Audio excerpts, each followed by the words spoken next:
దుష్కార్యము చేసే ప్రతివాడు వెలుగును ద్వేషించును. వెలుగు అంటే ఇష్టం ఉండదు వాళ్ళకి కదండి. తమను సరి చేయడం ఇష్టం ఉండదు, సరైన మార్గంలో నడిపించడం ఇష్టం ఉండదు, వెలుగు సంబంధులుగా జీవించేలా చేయడం ఇష్టం ఉండదు కదా. దుష్క్రియలు అంటే ఏవో కాదు, దేవునికి నచ్చని లక్షణాలే.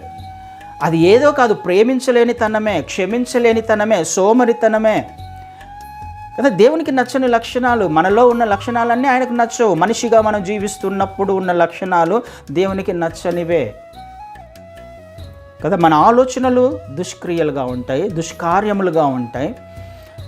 సెల్ఫిష్గా, స్వార్థపూరితమైన ఏ ఆలోచన అయినా, వాక్యానుసారం కాని ఏ ఆలోచన అయినా దేవునికి నచ్చనివి. వీటిని విడిచిపెట్టుకోవడానికి ఇష్టపడకుండా అందుకనే వెలుగును యాక్సెప్ట్ చేయడు, వెలుగు వద్దకు రాడు, క్రీస్తు వారిని అంగీకరించరు. అందుకనే ఈ లోకములో చాలామంది క్రీస్తు వారిని అంగీకరించని స్థితిలో ఉన్నారు.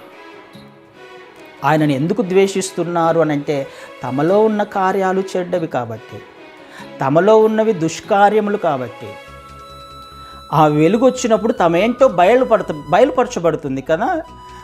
వెలుగు వచ్చినప్పుడు చీకటి వెళ్ళిపోవాల్సిందే, చీకటి ఉండడానికి అవకాశం లేదు.